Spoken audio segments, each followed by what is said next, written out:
if you think of classical composers, the classical composer, the Beethovens, the Haydns, the Mozart, and then particularly Wagner and so on, what they really were people who understood the great new technology of the 18th century, which was the orchestra.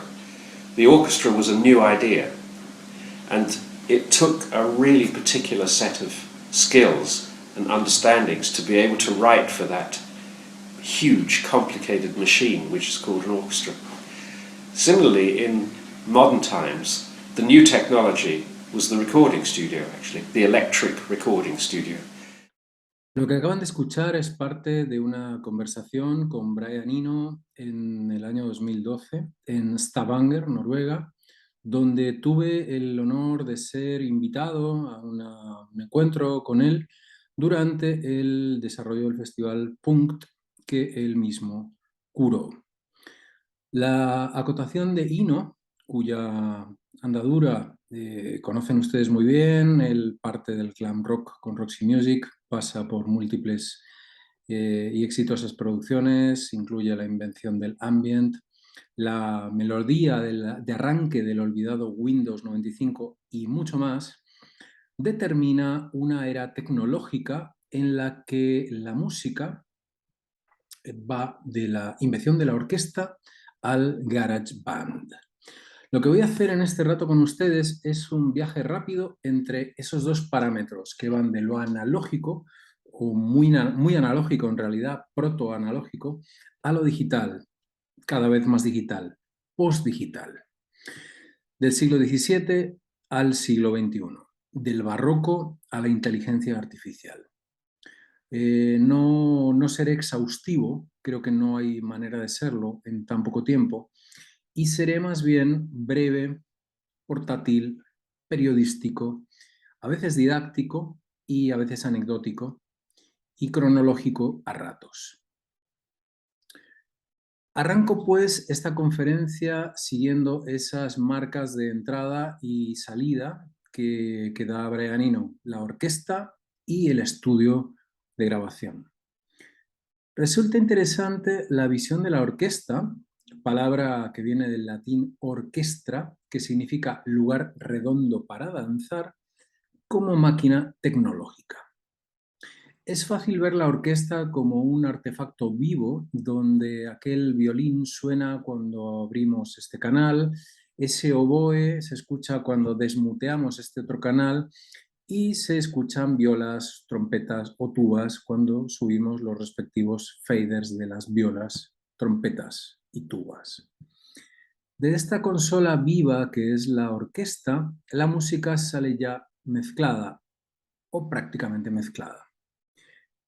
El director de orquesta sería el mezclador, siendo su función la interpretación emocional de la partitura, el sentimiento con que entran aquellos violines, el brío apasionado de esos metales, el temperamento de la percusión y sobre todo el tempo. De tal suerte que el director de orquesta es una especie de técnico de sonido periférico. O si se quiere, el director, que es el único en la sala que no toca ningún instrumento, toca la orquesta. La orquesta como instrumento de alta precisión. La orquesta como consola inalámbrica, como gran caja de instrumentos donde nada sobra y nada falta. La orquesta como primer gran suceso tecnológico en la historia de la música, o al menos desde donde, con Brian Eno, elegimos contar esta historia. A la consola también la podemos ver como orquesta. Es una potencial orquesta estática que, debidamente conectada a su base de datos audibles, plugins, limitadores, compresores y otros ingenios del software, contiene 1000 posibles mundos sonoros.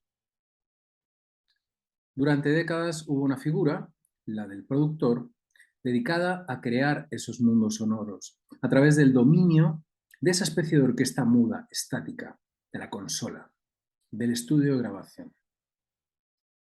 Democratizada la música a través de la tecnología económica y popular, los músicos se han convertido automáticamente en productores, todo guitarrista eléctrico, por poner un ejemplo, sabe que no se trata solo de qué nota toca, sino de qué pedal le mete, qué plugin utiliza, qué equipo necesita. Cada vez, por ello, hay menos diferencia entre los roles tradicionales del músico y el productor. Todo músico tiene ya, o es más que probable que tenga, dominio sobre este campo. Pero una conferencia sobre tecnología y música tiene necesariamente que empezar con la figura de Thomas Alva Edison, que en 1877 en West Orange, municipio de New Jersey, creó los cilindros de cera. La importancia de este invento es colosal. Démonos cuenta de que nunca antes se había podido reescuchar la palabra pronunciada.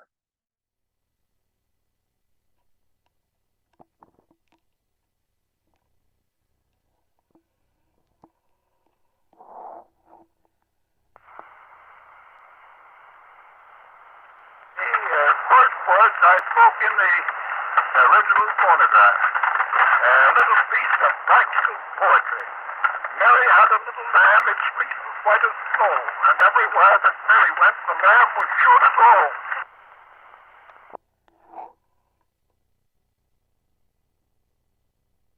Mary Had a Little Lamb fue la primera pieza grabada, el primer check, check, 1, 2, 1, 2, que alguien escucha replicado. Es el primer eco artificial, el primer o el pequeño paso para el hombre, pero gran paso para la humanidad del audio. ¿Cómo funcionaba? Pues se trataba de un artilugio mecánico, es decir, que no iba conectado a corriente eléctrica, y para plasmar sonido en él había que acercar la voz a un gran cono que registraba el sonido a través de una membrana. Esta, a su vez, registraba esa señal acústica en un surco a través de una aguja grabadora. Uno querría haber visto la reacción a esa primera grabación. Debió ser algo increíble, algo parecido al susto de los primeros espectadores del cinematógrafo ante la llegada del tren de los hermanos Lumière, en versión sonora, claro. Estas reacciones se veían en las fiestas del cambio de humor que Edison organizaba para experimentar en vivo la reacción del público y, al mismo tiempo, vender su producto. En sus happenings, Edison también organizaba las llamadas pruebas de tono en las que colocaba a un cantante o a una cantante junto a un fonógrafo que reproducía la voz de esta persona y la gente tenía que decir qué es lo que acababa de sonar, si el ser humano que tenían delante o su voz grabada. El cantante contra sí mismo, de alguna manera. Sin embargo, hay que contar que el primer uso de los cilindros de fonógrafo no fue la grabación de música, sino la grabación de discursos políticos.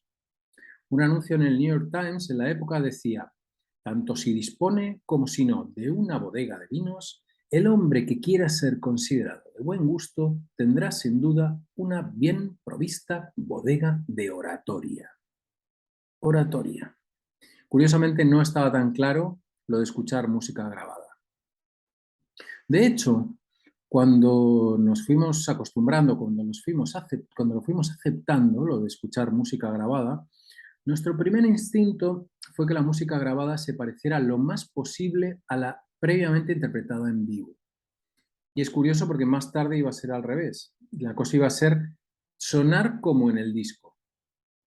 Entre estos fenómenos se acuña oportunamente la etiqueta alta fidelidad, siendo fidelidad, según el diccionario, la capacidad de reproducir muy fielmente el sonido. Hablamos de un asunto que suscitó polémica.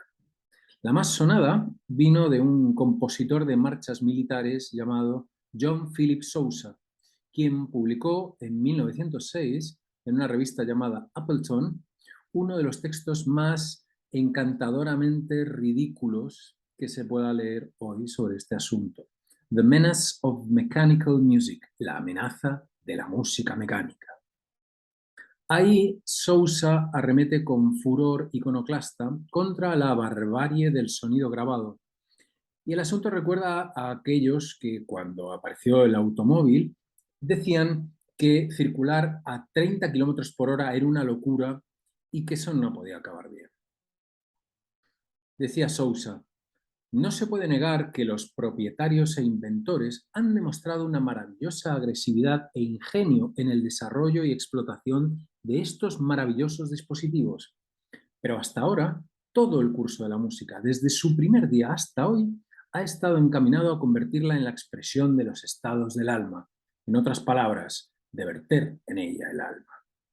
Levantando el índice le imaginamos cuando cita a algunos de los gigantes de la música del siglo XVII y el XVIII, los mismos de los que hablaba antes Brian Eno. Wagner, representando el clímax de este movimiento, declaró una y otra vez: no escribiré ni una sola medida de música que no sea completamente sincera. El ingenio del mecanismo de un fonógrafo puede incitar al genio inventivo a su perfeccionamiento, pero yo no puedo imaginar que su ejecución inspirara jamás a Mendelssohn, Beethoven, Mozart o Wagner. Glenn Gould, el gran pianista Glenn Gould, el que mejor interpretó las variaciones Goldberg de Johann Sebastian Bach, ayudaría un poco a Sousa años más tarde con su manifiesto The Prospects of Recording, las perspectivas de la grabación, de 1966, donde anunciaba la muerte inminente del hábito de presenciar y ofrecer conciertos, no solo como institución social, sino también como principal símbolo del mercantilismo musical. Y vaticinó que los niños del mañana ridiculizarían la idea de que el concierto es el eje alrededor del cual gira el mundo de la música. Es difícil negar que esto ha ocurrido. La música, en todo caso, siempre ha avanzado a través de las reacciones en contra. A mí siempre me ha resultado interesante cuando ha aparecido una fobia, cuando el público estaba dispuesto a llegar a las manos por un asunto musical. Por ejemplo, los abucheos e insultos a Igor Stravinsky por el cambio de formato orquestal en la consagración de la primavera, allá por 1913, en París. O al argentino Astor Piazzolla, cuando convierte el tango en jazz en los años 50 y tiene que salir por la puerta de atrás de los bares, de los establecimientos donde toca. O a Bob Dylan, cuando se pasa del acústico al eléctrico en los años 70 y desde el público le gritan Judas. O a Enrique Morente cuando mete distorsión a la manera de Sonic Youth en el flamenco en los años 80. O cuando desaparecen los bateristas porque entran las cajas de ritmos en los años 80 también y 90. O cuando directamente desaparecen más recientemente los músicos y son reemplazados por coreografías, haciendo buena aquella teoría de Gould, aquellas perspectivas de la grabación. Bueno, pues aquí tenemos una de las primeras, posiblemente la primera de todas las polémicas. ¿Debe ser la música reproducida a través de estos artificios? Lo que va a venir después de esta pregunta es ni más ni menos que el desarrollo de la industria discográfica, un fenómeno netamente post-Segunda Guerra Mundial y que, más o menos sano o más o menos maltrecho, llega hasta nuestros días. Antes de eso, mucho antes de todo eso, se va a consolidar la empresa Edison Records en 1902. Van a mejorar los cilindros para que se pueda reproducir hasta 100 veces y duren hasta 4 minutos. Y después se descubrirá que el plástico duro o vinilo es mucho más resistente. Y mucho después va a llegar el compact disc. Y un buen día de 1996, una banda de Estados Unidos llamada They Might Be Giants grabará en cilindro en un fonógrafo de Edison la canción I Can Hear You, canción que, para terminar de rizar el rizo tecnológico, solamente está disponible en Internet. I can hear you, just barely hear you. I can just barely hear you.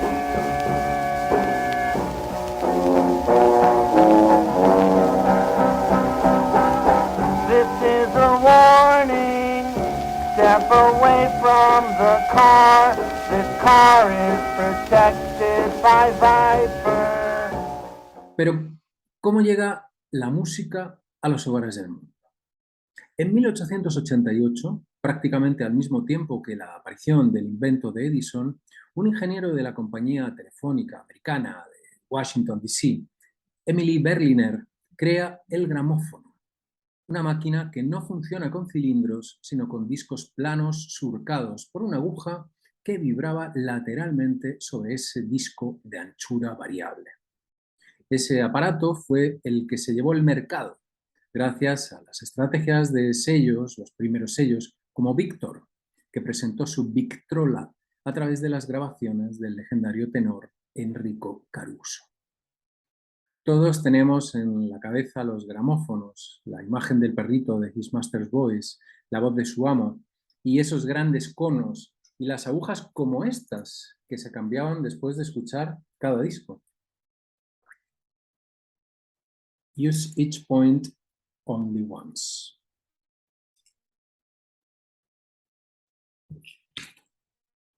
Estas eran las agujas de los gramófonos.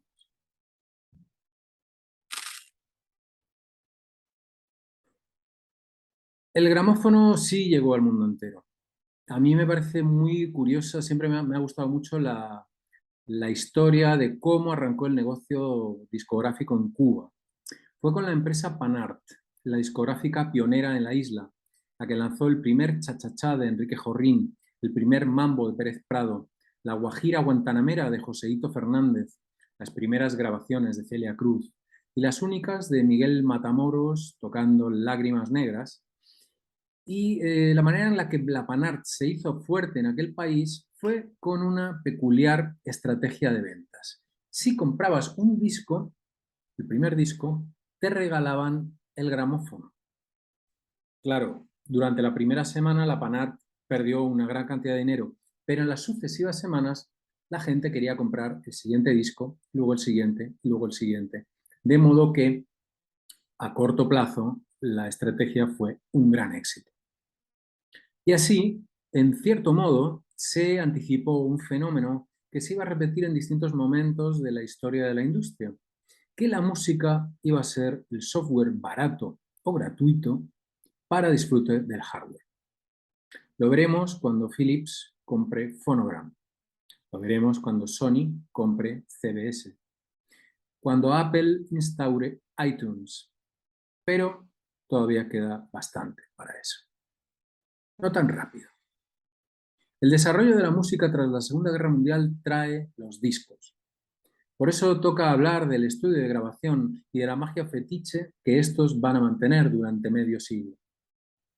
El estudio de grabación representa el lado emocional de la tecnología en la música. Las historias de las grabaciones están sentimentalmente ligadas a estos espacios. Los estudios han sido siempre, y hasta hace poco, los lugares donde se registraba la música. Los estudios eran lugares serios con ingenieros vestidos con batas blancas. Los estudios fueron el territorio de los míticos productores de discos de la segunda mitad del siglo XX y una pequeña parte del siglo XXI.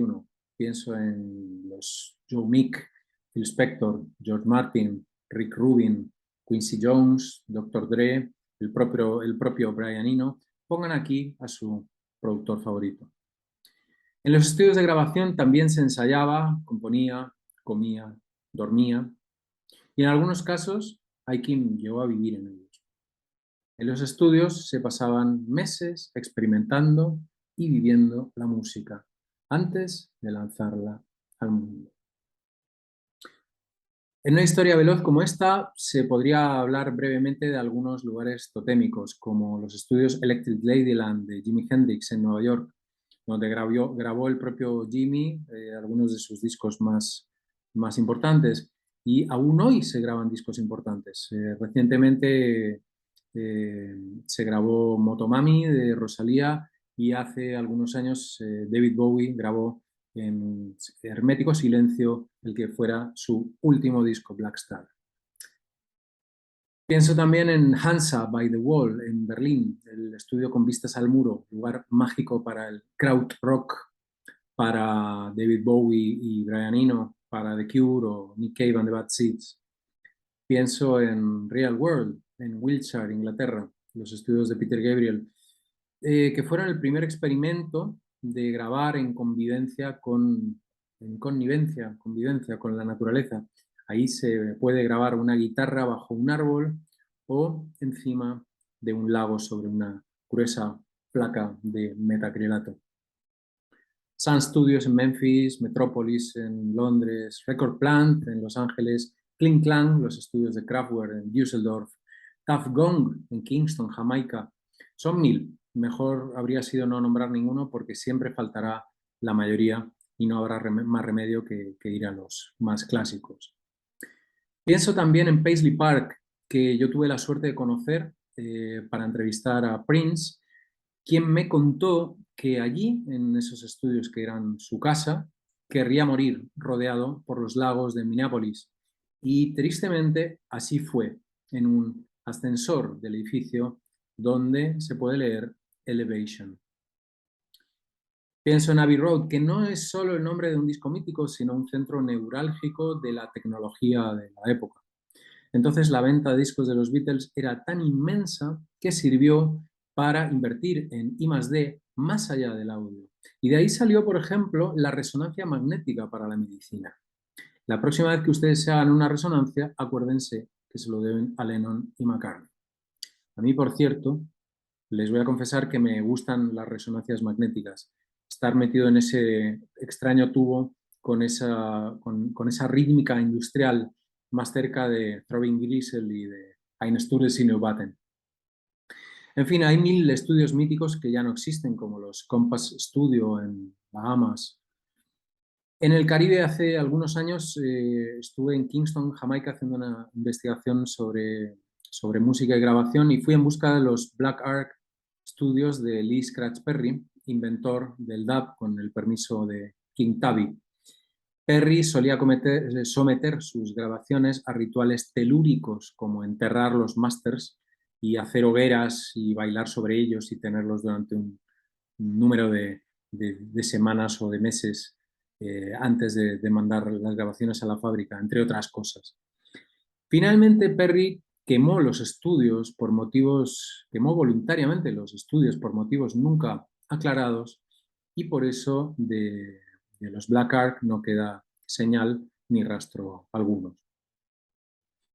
En 1997 fui a los estudios Windmill Lane en Dublín para entrevistar a U2 y ahí, después de trasegar un par de botellas de vino con Bono, este me confió una información sorprendente. La voy a leer directamente de la publicación, una entrevista para El País Semanal, donde dice, estamos en febrero del 97, donde dice: dentro de 20 años, la música será gratis porque será imposible vigilar su venta.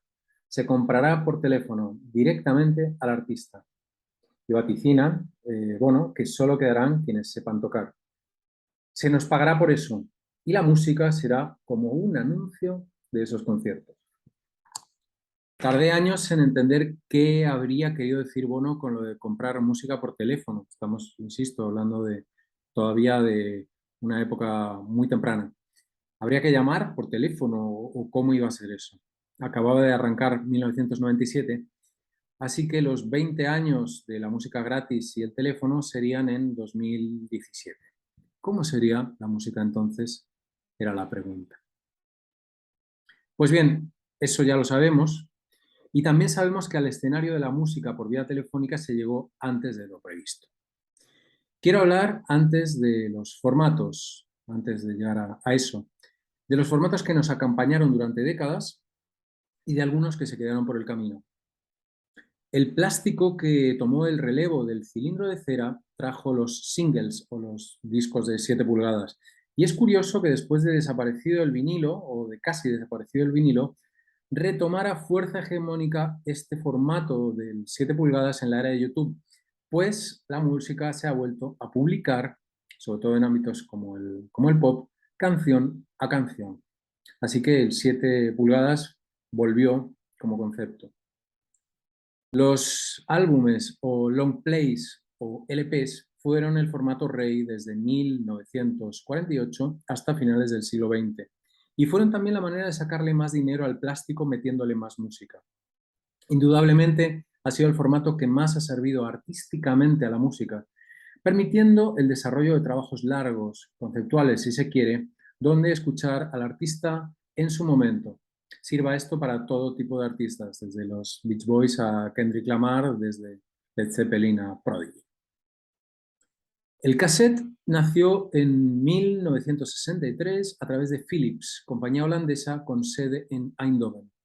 Y si ustedes quieren visitar una especie de Detroit europeo, ahí tienen la oportunidad, porque con la caída de Philips, múltiples edificios quedaron vacíos y abandonados y es muy interesante ver cómo la ciudad ha crecido después de eso. El cassette llegó después del breve cartucho de 8 pistas, no sé si alguien lo recordará, y fue un formato cómodo con el que durante años grabamos la música de la radio y regalamos nuestras mixtapes a novias, novios, amigos, amigas, amantes, decorando las cajas con letras de chicle o imitando los logotipos, escribiendo los logotipos de los artistas escogidos, de los artistas grabados. El cassette fue el formato clásico de las demos. Les enseño uno.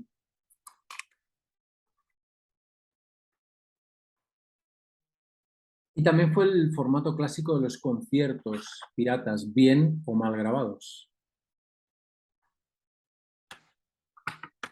Una anécdota curiosa sobre el cassette. Me contó el rapero francés MC Solar que en un viaje que hizo a Senegal dentro de una gira, Senegal donde reinaba el mercado de las cassettes piratas y se vendían muchas cassettes piratas, descubrió que las cassettes de su último disco habían sido grabadas por un defecto a más velocidad de lo normal y que todo el mundo conocía una versión acelerada de su disco y de esas canciones.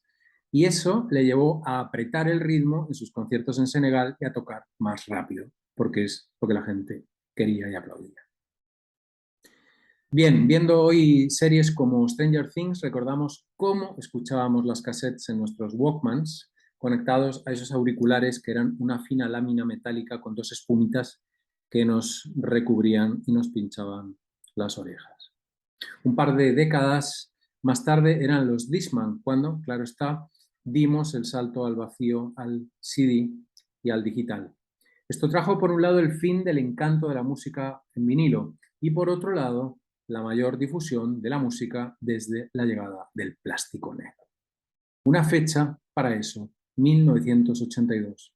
2 responsables, 2 empresas que lo fabricaron, Sony en Japón, Philips en Holanda. Y un dato, se cuenta que la capacidad de almacenamiento del CD estuvo determinada por la 9ª Sinfonía de Beethoven, porque el presidente de Sony la adoraba y quiso que el CD tuviera la capacidad suficiente como para contener dicha pieza, es decir, 74 minutos. Por el camino quedaron formatos fallidos como el DCC, Digital Compact Cassette, intento vano de la Philips de llevar el sonido digital a algo parecido a un cassette. El minidisc que lanzó Sony para hacerle la competencia a este DCC, he encontrado uno por casa y puedo enseñaroslo.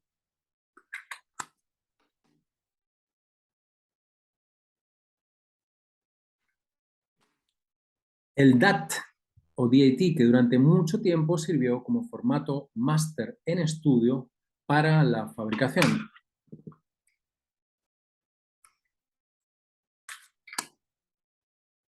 Este es, por cierto, un máster original de Michael Jackson que voló desde Estados Unidos en Concorde a Europa por motivos de seguridad y de velocidad para que, en fin, no pasara nada con este disco, Dangerous, de Michael Jackson. Y el Laserdisc, que unió la imagen y el sonido en un único formato, aunque dejaba atrás en presentación y en calidad a los viejos VHS, no fue a ninguna parte.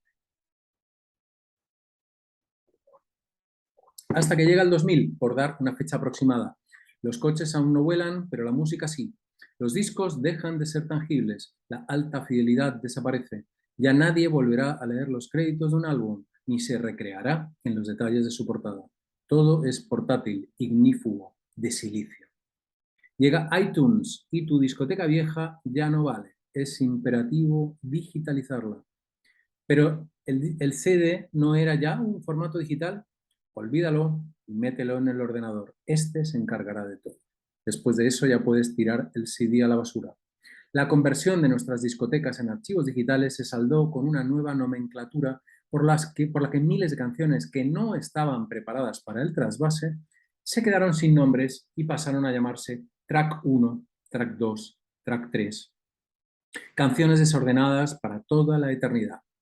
Ahora todos escuchamos la música como Steve Jobs, en un diabólico random que deja sin sentido la idea del álbum. Es la era del archivo musical.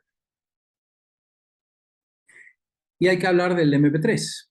Si su nombre saliera a la luz, el enemigo público número 1 de la industria discográfica mundial sería el ingeniero y director de tecnologías de medios electrónicos del Instituto Fraunhofer. Se llama Karl-Heinz Brandenburg y es el responsable final de la compresión de señales de audio y vídeo para facilitar su emisión y almacenamiento. El padre del MP3, en una palabra. Él y su equipo también son los creadores de otra criatura que codifica imágenes en movimiento y que quebrará cabezas en las industrias culturales, el MPEG. El alemán ha estado años trabajando en la obsesión de su director de tesis, transferir música usando líneas telefónicas. Intento que empieza a dar serias esperanzas en 1988. Este año, la Organización Internacional de Normalización convoca al equipo de MPEG para crear un estándar de codificación de audio. Hacen la prueba con Tom's Dinner, una canción de Susan Vega. I am sitting in the morning at the diner on the corner. I am waiting at the counter for the man to pour the coffee, and he fills it only halfway, and before I even argue, he is looking out the window at somebody coming in. Y da fallos graves, porque es un tema a capela y esto supone un enorme desafío para el sistema, que está preparado justamente para gestionar un sonido ambiental complejo. Con algo de tiempo, el error se subsana y el formato logra una calidad comparable a la del CD. Brandenburg patenta el MP3 en 1991 y por fin, en julio de 1995, utiliza por primera vez la extensión .mp3 para sus archivos que tiene en su computadora. El siguiente paso es que su invento entre en Internet, donde el modelo de negocio es, en principio, vender herramientas de codificación caras a empresas y decodificadores baratos para los consumidores. Winamp es uno de los más exitosos. Pero ocurre lo inevitable, que se descontrola. Oficialmente, la ISO pierde el control del MP3 cuando un ciudadano australiano que había comprado el codificador con una tarjeta de crédito robada de Taiwán, lo empaqueta y lo carga a un servidor FTP de una universidad estadounidense.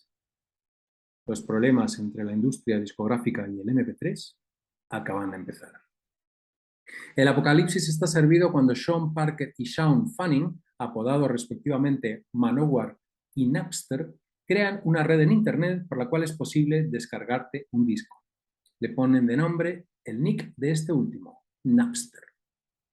Tarde y mal, las discográficas más grandes del planeta se alían en una cruzada contra el MP3, pero el dentífrico ya está fuera del tubo. Los usuarios se eligen entre descargar como locos entre SoulSeek, Audio Galaxy y Mega Upload, y así la industria discográfica es la primera de las industrias culturales afectadas por la transformación digital. 1998 es el año bisagra.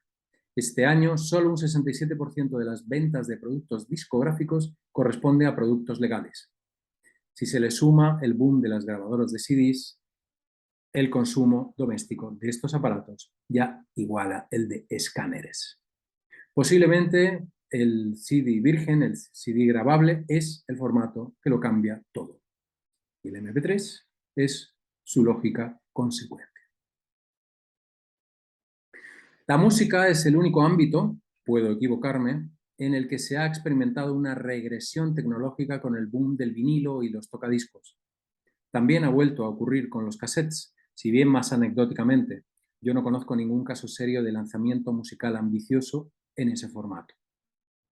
Ahora soy yo el que regresa. Vuelvo atrás porque se han quedado por el camino muchos sucesos reseñables en torno a la música y la tecnología. Hablo de algunos de ellos. Como los primeros grabadores portátiles o estudios móviles, que compiten, por ejemplo, que permiten, por ejemplo, al historiador musical Alan Lomax viajar por Estados Unidos grabando las canciones arcanas del blues. O en España, a los ingenieros de Hispavox ir por los pueblos y registrar, justo antes de su desaparición, el cancionero popular y el flamenco primigenio.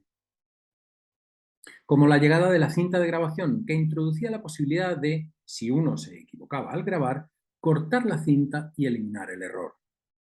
O siguiendo la misma lógica, agregar algo, por ejemplo, risas en off. Estos logros se hicieron posible poco antes de la Segunda Guerra Mundial, gracias, sobre todo, a una compañía llamada Ampex.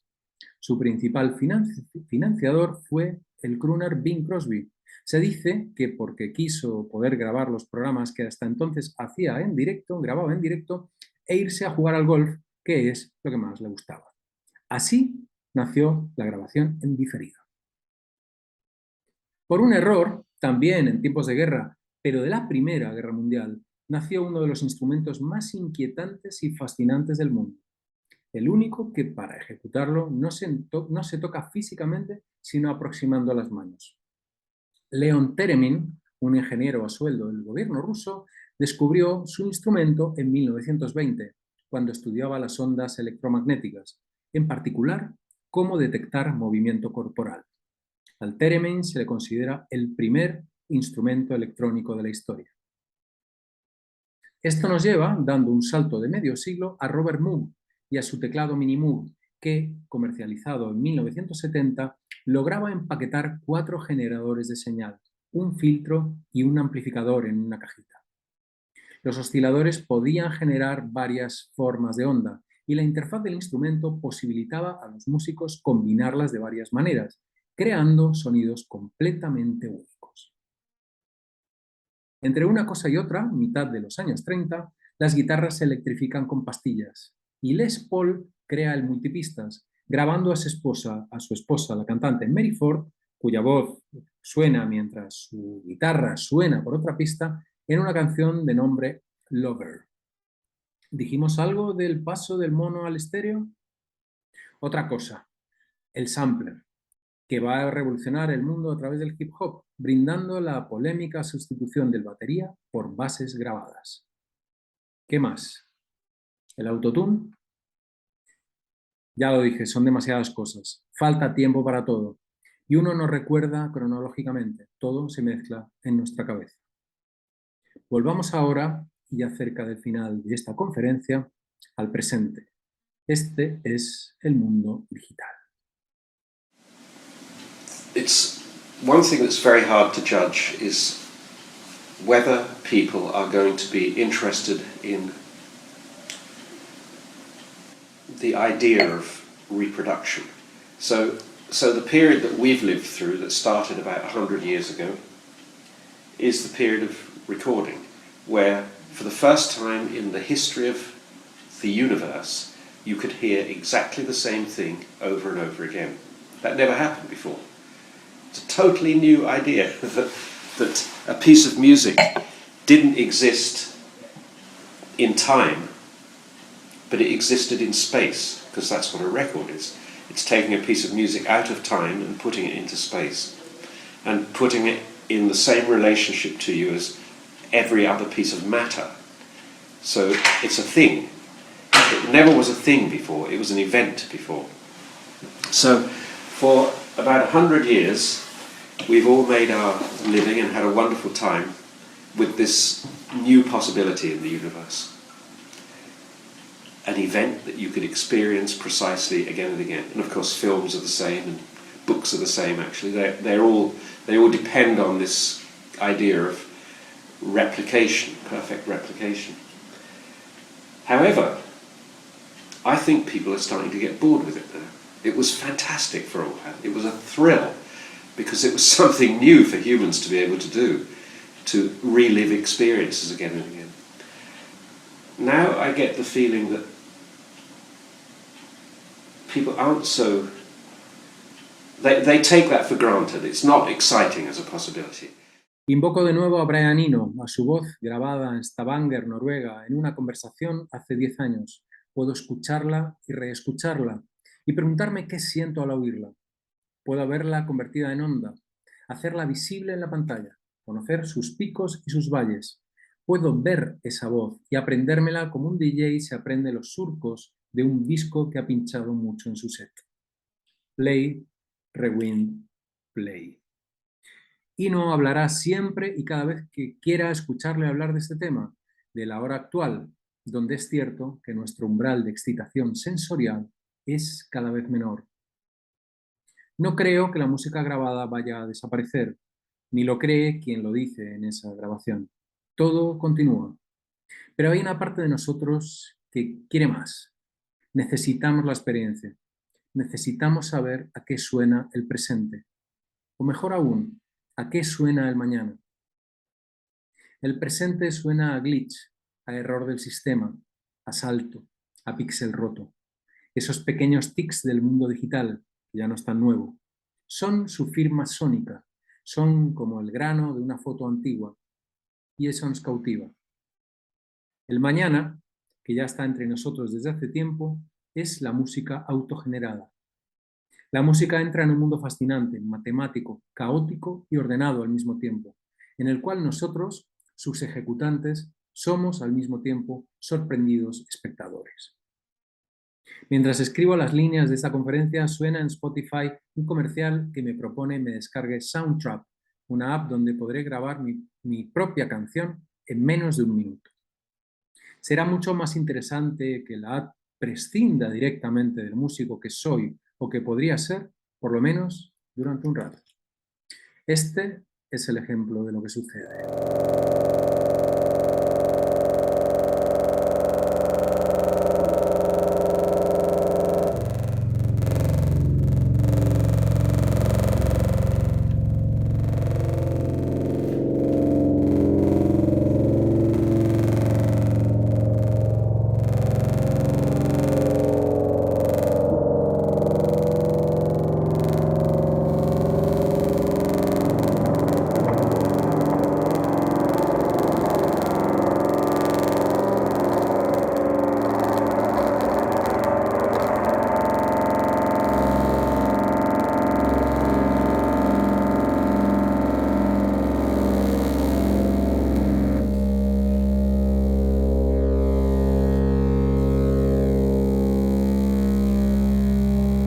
Escuchamos a Robert Lisek, artista sonoro y matemático polaco que trabaja en sistemas y procesos, que relaciona lógica, álgebra y procesos combinatorios en la música. El vídeo corresponde a una performance suya a la que asistí en Córdoba, Andalucía, donde estuvimos conviviendo hace unos meses en una misma residencia artística. Geometrías no euclidianas, sonidos espaciales, algoritmos libres creando sonidos irrepetibles. Todo ocurre en una pantalla y en los dispositivos a esta conectado. Todo y nada está activado, está tocado por un ser humano. Escribe David Byrne en su libro Cómo funciona la música, publicado en 2014. En algún sentido, la tecnología musical parece haber seguido una trayectoria que acabará en su propia destrucción y devaluación. Triunfará completamente cuando se autodestruya. Ahora, el mundo está completamente saturado de contenidos grabados. Antes teníamos que pagar por la música o debíamos hacerla nosotros mismos, tocarla, escucharla y experimentarla era excepcional. Era una experiencia rara y especial. Ahora escucharla es universal. Y el silencio es la rareza por la que pagamos y que saboreamos. Después de la destrucción, creo que, dice David Byrne cuando escribe estas letras, todo volverá a nacer. Todo sigue naciendo. De eso trata el discurso de la música, sea cual sea su estilo, sea cual sea su época. Gracias por la atención. Saludos desde un tórrido Madrid, ya lo ven, ha sido un gusto pasar por Visiones Sonoras. Nos vemos muy pronto, eso espero, ojalá que sí.